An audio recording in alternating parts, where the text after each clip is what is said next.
कैसी भी परिस्थिति आ जाए, शास्त्र कहते हैं, आगम कहता है कि जो मां अपने बच्चे का गर्भपात कराती है, वो जो पति अपनी पत्नी को गर्भपात कराने के लिए मजबूर करता है, वो जो निकम्मा डॉक्टर पैसों की खातिर किसी के बच्चे की हत्या करता है, आने वाले 7 जन्म तक ये मां बांझ की पर्याय में जन्म लेती है और ये डॉक्टर वो पति हिजड़ों की पर्याय में पैदा हुआ करते हैं।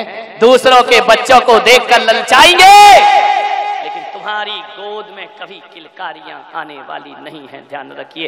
ऐसा पाप मत करिए, ऐसा अपराध मत करिए अपने जीवन में। मैं माताओं बहनों से निवेदन करूंगा, अनचाही औलाद गर्भ में आ जाए, वो जिसको तुम जन्म देना नहीं चाहती हो, ये संत पुलक सागर तुमसे हाथ जोड़ के निवेदन करता है, केवल 9 महीने थोड़ा सा धैर्य रखिए, उसे केवल जन्म लेने दो। तुमको नहीं पालना कोई बात नहीं, किसी कचड़े घर में डाल देना जाकर के। आज भी मेरा देश इतना पत्थर का नहीं है, तुम अपने बच्चे को जन्म देकर कचड़े घर में फेंकाना मत रखना अपने पास, और कचड़े घर में ना फेंक सको, किसी अनाथ आश्रम के झूले में डाल देना, और वहां भी ना डाल सको तो मुझ पुलक सागर के दरवाजे पर डाल करके चले जाना, ध्यान रखना। लेकिन किसी बच्चे की हत्या मत करना, किसी का जीवन मत छीनना, मेरे दरवाजे पर डाल जाना, कोई बात नहीं है। मैं तुम्हें अभिशाप नहीं दूंगा, मैं तुम्हें धन्यवाद दूंगा कि तुमने जन्म से पहले उसे मारा नहीं है, ध्यान रखिए। तुम अहिंसक कहलाओगी, और पुलक सागर के दरवाजे पर डाल जाना, मैं इस भरी समाज में कोई ना कोई यशोदा खड़ी कर दूंगा, वो तुम्हारे बच्चे को पाल पोस करके बड़ा कर देगी, ध्यान रखिए। आज भी यशोदाओं की कमी नहीं है, लेकिन देवकियों से निवेदन है कि अपने बच्चे की हत्या मत करिए, ध्यान रखिए, उसे जन्म लेने का अवसर दीजिए।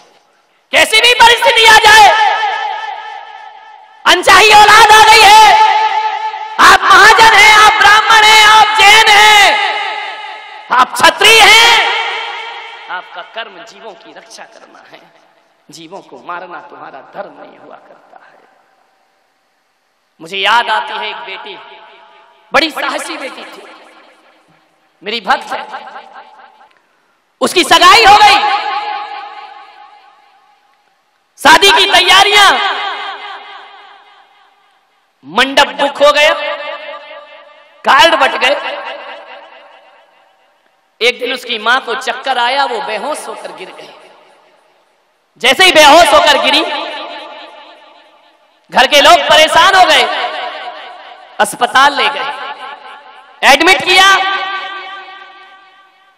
उस बेटी का बाप बाहर है अस्पताल में, डॉक्टर ने बुलाया कि अमुक व्यक्ति को यहां बुला। जैसे ही वो व्यक्ति गया, डॉक्टर ने कहा मुबारक हो, आप फिर से पिता बनने वाले हैं। पसीना आ गया माथे पर। उस महिला से कहा कि तुम मां बनने वाली हो। उसने कहा इस अधेड़ उम्र में मां, मेरी बेटी की शादी हो रही है, बेटी बराबरी की हो गई और मैं मां बन रही हूं। डॉक्टर साहब एक बार और जांच करके देखो, आपको गलतफहमी है, मैं इस उम्र में मां कैसे बनूंगी, मेरी बच्ची की तो शादी हो रही है। डॉक्टर ने कहा कि ये सच है कि तुम फिर से मां बनने वाली हो। शर्म से पानी पानी हो गई, घर जाके क्या मुंह दिखाऊंगी। घर पहुंची, सासू को बताया। सासू ने कहा तू पागल हो गई, बच्ची की शादी बारात आने वाली है और तू कह रही है कि मैं मां बनने वाली हूं। क्या करूं अम्मा जी? एक काम कर, एबॉर्शन करा दे बच्चे का, अभी ज्यादा समय नहीं हुआ है, शादी के अभी 6 महीने हैं, गर्भपात करा दे कहीं बाहर जाकर के। जैसे ही उस मां ने सुना, पति ने सुना, पति ने कहा कि अम्मा ठीक कहती है, चल इस बच्चे का एबॉर्शन करा देते हैं। भीतर से आवाज आई, एक तो बुढ़ापे में औलाद हो रही है, गर्भपात जैसा पाप। मैंने तो महाराज का प्रवचन सुना है, मैं कैसे गर्भपात करा सकती हूं। उदास रहने लगी, बीमार रहने लगी। जिस बेटी की शादी थी, उस बेटी ने एक दिन मां से पूछा कि मां, ये बता, तू कुछ दिन से बड़ी उदास है, जब से तू बेहोश हुई है, क्या हो गया है तुझे? उस मां ने कहा, कुछ नहीं बेटा। रोने लगी, आंसू बहाने लगी। बेटी ने कहा, मम्मी आज तुम्हें बताना पड़ेगा, तुमको तकलीफ किस बात की है। अकेले कमरे में पकड़ के ले गई लड़की को, बोली बेटी मुझे माफ कर, मुझे शर्म आती है तुझे बताने में। बोले हुआ क्या मां? बोले बेटा मुझे कुछ नहीं मालूम, लेकिन आज मैं शर्म से पानी पानी हूं। उस बेटी ने कहा, मां तू बता तो तुझे क्या हुआ है। बोले बेटी, जब तेरी मां बनने की उम्र है तब मैं मां बन रही हूं। बेटी ने ऊपर से नीचे तक देखा, इस उम्र में मां, बस यही तो तकलीफ है बेटा। क्या सोचा? बोले तेरी दादी कहती है कि गर्भपात कर दो, तेरे पापा कहते हैं एबॉर्शन करा दीजिए इसका, तो मां तू क्या करेगी? बोले महाराज की आवाज मेरे कान में गूंजती है कि हत्यारे मां मत बन। बोल बेटी तू रास्ता दिखा। हर मां अपनी औलाद को रास्ता दिखाती है। आज ये मजबूर मां अपनी बेटी से कहती है मुझे रास्ता दिखा। आज ये मां तुझसे शिक्षा प्राप्त करना चाहती है। बोल बेटी यहां तेरी शादी आ रही है और वहां मैं मां बन रही हूं। उस लड़की ने कहा 2 मिनट मम्मी। उसने मोबाइल उठाया और उस लड़के को फोन लगाया। लड़के ने कहा बोल क्या बात है? बोले ये शादी कैंसिल। माने मोबाइल छीना बेटा, इतने मुश्किल से रिश्ता मिला है, तू मेरी वजह से शादी कैंसिल नहीं कर सकती है। बोले मां मैं शादी नहीं करूंगी, किसी भी कीमत पर ये शादी नहीं होगी। बेटा कार्ड छप गए, सारी तैयारियां हो गई, हो जाने दो मां। मैं उन महाराज की भक्त हूं और शिष्या हूं। मैं अपनी शादी किसी खून पर नहीं कर सकती हूं। किसी की हत्या करके मैं अपने मांग में सिंदूर नहीं भर सकती हूँ। मैं जैन कुल में पैदा हुई हूँ, मैं महावीर के वंश में पैदा हुई हूँ। माँ ये पाप कैसे होगा? माँ ने कहा बेटा शादी कैंसिल मत कर। लड़की ने कहा नहीं ये शादी बिल्कुल नहीं हो सकती, किसी कीमत पर नहीं होगी। पिता आ गए, दादी आ गई। दादी ने कहा पागल बनती है। बोले चाहे कुछ भी हो जाए, इस घर में कैसा भी तूफान आ जाए, मेरी मां गर्भपात नहीं कराएगी। मेरी मां किसी भी कीमत पर एबॉर्शन। दुनिया के लोग हंसेंगे, मां अभी जन्म देगी तो दुनिया हंसेगी, मार देगी तो तेरी किस्मत तुझ पर हंसेगी, तेरे कर्म तुझ पर हंसेंगे। मां दुनिया क्या कहती है इस पर मत जा, अपना धर्म क्या कहता है इस पर जा, इस पर सोच विचार कर। हम अहिंसक लोग हैं, हम रात्रि में भोजन नहीं करते, हम पानी छान कर पीते हैं। बता मां फिर इस बच्चे की हत्या कैसे करा सकती है? उस लड़की ने कहा मैं तुमसे शादी नहीं करूंगी। लड़के ने कहा बात क्या है? लड़की ने सारी चीज बताई। लड़का बोला पगली मैं भी तो किसी जैन खानदान में पैदा हुआ हूं, तू जब कहेगी तब शादी होगी। अरे लड़कियां तो दुनिया में हजारों मिलती हैं, लेकिन तेरे जैसी लड़की दुनिया में कहीं प्राप्त नहीं हो सकती है। मेरी शादी होगी तो तेरे से होगी। कौन सा बड़ा पाप हो गया है? अरे किसी को जन्म देना पगली पाप नहीं है, किसी का जीवन लेना सबसे बड़ा पाप हुआ करता है। और उस लड़के ने उस लड़की का 2 साल इंतजार किया। ध्यान रखिए, जब तक उसकी मां की कोख से बच्चे का जन्म नहीं हुआ और 1 साल बच्चा बड़ा नहीं हो गया, तब तक दोनों ने शादियां नहीं की। मेरी समाज की बेटियों, यदि माँ बाप गलत रास्ते पर जाएं तो तुम सच्ची बेटी बनने का सौभाग्य प्राप्त करिए। ऐसी सलाह अपने घरों में मत दीजिए, गर्भपात की सलाह मत दीजिए। किन बेटों की चाहत में गर्भपात कराती हो? बेटा कब पड़ोसी बन जाए कुछ नहीं कह सकते। एक माँ ने अपनी लड़की का गर्भपात कर दिया, डॉक्टर से पता किया कि मेरी कोख में क्या है, सोनोग्राफी कराई, बोले लड़की है। उसने कहा जितना भी पैसा लगे इसका एबॉर्शन कर दीजिए, मैं इसे जन्म नहीं देना चाहती हूं। बात आई गई हो गई। कुछ दिन बाद उसे बेटा हुआ, बेटे को पढ़ाया लिखाया बड़ा किया। एक दिन दुर्घटना घटी, एक एक्सीडेंट में उस महिला के पति की मौत हो गई। बहुत रोई, विधवा हो गई। ध्यान रखना, अपना ही कर्म लौट करके आता है। उसने सोचा कि मेरा पति तड़प तड़प के मरा है, डॉक्टरों ने उन्हें लिया नहीं, पहले पुलिस केस बनाओ, उसके बाद इलाज होगा। जब तक पुलिस आई पति ने दम तोड़ दिया। उस औरत ने संकल्प किया अपने बेटे को डॉक्टर बनाऊंगी। बुरे दिन आए, गरीबी आई, बेटे ने, मां ने सब कुछ बेच दिया, गहने बेचे, मकान बेचा। जा बेटा तू डॉक्टर बन जा, मेरा एक ही सपना है, जैसा मेरा पति तड़प तड़प के मरा है ऐसा किसी का पति तड़प के ना मरे। कहते हैं बेटा पढ़ लिख कर बहुत बड़ा शहर में डॉक्टर बन गया, मां गांव में रह रही है, सब कुछ बेच करके झाड़ू पोछा करती और एक सपना देखती कि मेरा बेटा जिस दिन डॉक्टर बन जाएगा ये बुरे दिन मेरे खत्म हो जाएंगे हमेशा को। एक दिन डॉक्टर बन गया। बेटे ने मां की सुध ना ली, शहर की हवा लग गई। एक दिन बहुत बीमार पड़ी। गांव के लोगों ने कहा कि मां तेरा बेटा डॉक्टर है, जाकर इलाज करा। उसने कहा मेरा बेटा शहर में कहां रहता है, एड्रेस मुझे नहीं मालूम है। एक मां को बेटे का पता नहीं। गांव के लोगों ने कहा बहुत बड़ा डॉक्टर है, किसी को भी पूछेगी हर कोई पहुंचा देगा। अच्छा, मेरे पास जाने के लिए पैसा नहीं है। सोचो, जिस बेटे के लिए बेटियों की हत्या करती हो उस मां के पास शहर जाने का पैसा नहीं है और बेटा बहुत बड़ा डॉक्टर है। मान्यवर, इसे कहानी मत समझना, ये घटना कभी भी तुम्हारे घर में घट सकती है, ध्यान रखिए।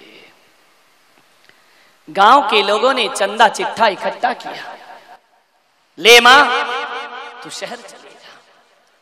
जैसे ही शहर पहुंची, रेलवे स्टेशन पर उतरी, प्लेटफार्म से बाहर गई, ऑटो रिक्शे वाले को बोली इस डॉक्टर को जानते हो?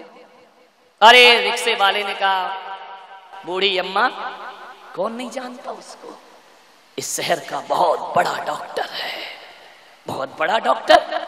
छाती फूल गई उस मां की, मुझे वहां तक पहुंचा दो। बोले चलो, बिठाया, रिक्शे पर ले गया। मां ने अपनी पोटली में से पुराना नोट निकाला। रिक्शे वाले ने कहा नहीं, कोई बात नहीं मां जी, नहीं चाहिए मुझे पैसा, तू रख, एक दिन पुण्य का काम मुझे भी करने दे।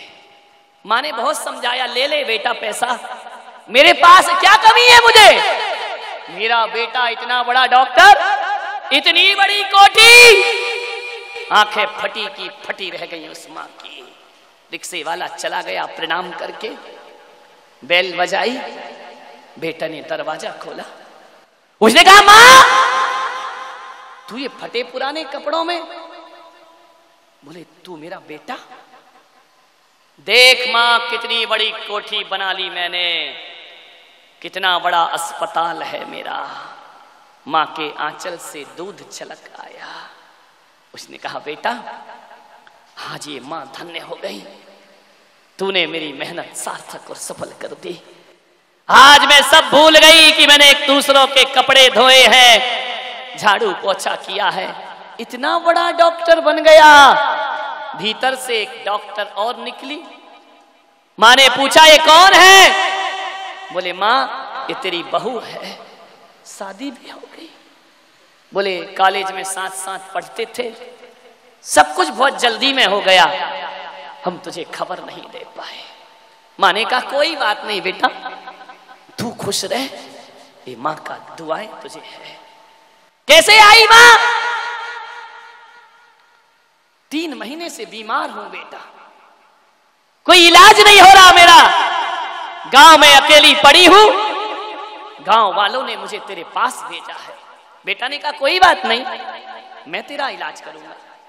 अस्पताल में एडमिट कराया, 7 दिन तक इलाज हुआ। 8वें दिन मां सही हो गई। बेटे ने कहा मां देख, मैंने तुझे सही कर दिया। बेटे के सिर पर हाथ रखा, मेरे बच्चे बस यही दिन मैं देखना चाहती थी। बेटे ने कहा मां तब तू पूरी तरह स्वस्थ है, कोई दिक्कत नहीं है तुझे, अभी काम कर, तू गांव वापस चली जा। मां ने देखा कि गांव वापस चली जा। बेटे ने कहा मां देख, ये शहर का मामला है, तू बूढ़ी हो गई है, हमारे पास कहां टाइम रखा है, तेरी बहू भी डॉक्टर है, मैं भी डॉक्टर हूं, यहां कहां रहेगी, गांव में तेरा मन लगेगा। जा मां तू गांव वापस चली जा, और जब बीमार हो जाए तो फिर मेरे पास चले आना, मैं तेरा इलाज कर दूंगा। मां की जुबान बंद हो गई, सोच रही थी बेटे के साथ जीवन गुजरेगा। बेटा कहता है मां तू आज अपने गांव चली जा। मां की आंखें फटी की फटी। मां ने कहा ठीक है बेटा, तू खुश रह। जाने लगी गांव में। बेटे ने कहा कि ठहरो मां, एक काम तो करते जाओ। बोले क्या है? अपने जेब के कोट की जेब में हाथ डाला। मां सोच रही थी कुछ पैसा देगा, एक कागज का टुकड़ा निकाला और कहा मां 7 दिन तू अस्पताल में रही, उसका बिल चाहिए मुझे, और तुझे जो मैंने दवाई खिलाई उस दवाई का ये पर्चा है, डॉक्टर की फीस है, तुझे दूध पिलाया उसका एक कर्जा है। मां जाने से पहले ये बिल चुका के जाना। मां एक हाथ में कागज का टुकड़ा देखती है और सामने खड़ा दिल का टुकड़ा देखती है। मां सोचती है कि गांव वालों, ये दिन दिखाने से पहले मुझे वहीं तड़प करके मर जाने देते। धरती तू फट जा तो मैं अपनी जिंदगी को समाप्त कर लो। वह देखती है क्या इस कलयुग में ऐसा भी हो सकता है कि अपना बेटा ही अपनी दवाई का बिल हमसे मांग सकता है। ऐसा घोर कलयुग। ये बेटा कह रहा है दवाई का बिल चुका, ये बेटा कह रहा है दूध का बिल चुका। आंखें पथरा गई उसकी, शब्द मौन है, कंठ रुंध गए उस मां के। उस मां ने थोड़ी देर अपने आप को संभाला। सीने में बहुत दर्द पैदा हुआ, जो दर्द शायद इसे जन्म देने में भी महसूस ना हुआ होगा। अपनी ही औलाद जब उपेक्षा कर दे, झरझर आंसू उस मां की आंखों से। उस मां ने छाती में ढांढस बांधते हुए कहा बेटा, जो मां तुझे पढ़ा लिखा कर डॉक्टर बना सकती है, इस मां में इतनी ताकत है कि तेरा बिल भी चुका सकती है। ध्यान रख, एक बात याद रख बेटा, कुछ दिन की मोहलत दे दे, मेहनत मजदूरी करके मैं तुझे वचन देती हूं कि जब तक तेरा बिल ना चुका दूंगी इस तन से सांस नहीं छोड़ूंगी। ध्यान रख, मैं तेरी मां हूं और तूने बिल मांगा है तो जरूर बिल चुकाऊंगी। बाहरे नपुंसक औलाद, अपने माँ बाप से दवाइयों का बिल मांगते हो, शर्म आना चाहिए तुमको। अपनी माँ से कहते हो कि हमने दूध पिलाया उसका बिल दे दे, हमने फल फ्रूट्स खिलाए उसका बिल दे दे। धन्य थी वो देवी माँ। अरे माँ यदि अपने बेटे से कह देती कि बेटा तूने तो 7 दिन अस्पताल में रखा, मैंने 9 महीने कोख में रखा, उस बात का मुझे बिल चाहिए। है किसी औलाद के पास इतनी दौलत, तूने मुझे 1 गिलास गाय का दूध पिलाया, लेकिन मैंने तुझे आंचल का दूध पिलाया, उसका बिल चाहिए। मैंने तेरे गंदे कपड़े साफ किए, उस बात का मुझे बिल चाहिए। और माँ यदि कह देती कि मैंने तेरे लिए अपनी रातों की नींद कुर्बान की है, मुझे उन रातों का बिल चाहिए। बोलिए मैंने तेरे लिए कितने दिन भूखी रहकर गुजारे हैं, उस एक एक रोटी का मुझे बिल चाहिए। तो हिंदुस्तान के नौजवानों, मैं आपसे कहता हूं, कितनी भी दौलत कमा लेना, बाजार में गाय का दूध मिलेगा, भैंस का दूध मिलेगा, लेकिन बाजार में मां का दूध नहीं बिका करता है। ध्यान रखिए, कितनी भी दौलत कमा लीजिए, अरे किसी के खजाने में इतनी दौलत नहीं कि मां के दूध का कर्ज उतार सके। एक बात ध्यान रखना, पूरे हिंदुस्तान को भी गिरवी रख दिया जाए तो भी मां के दूध का कर्ज नहीं उतारा जा सकता। मां तो मां होती है, मान्यवर, मां तो वो होती है कि 7 जन्म तक अपनी खाल की जूतियां बनाकर पहनाओ तो भी मां के ऋणों से कोई बेटा मुक्त नहीं हो सकता है। ध्यान रखिए।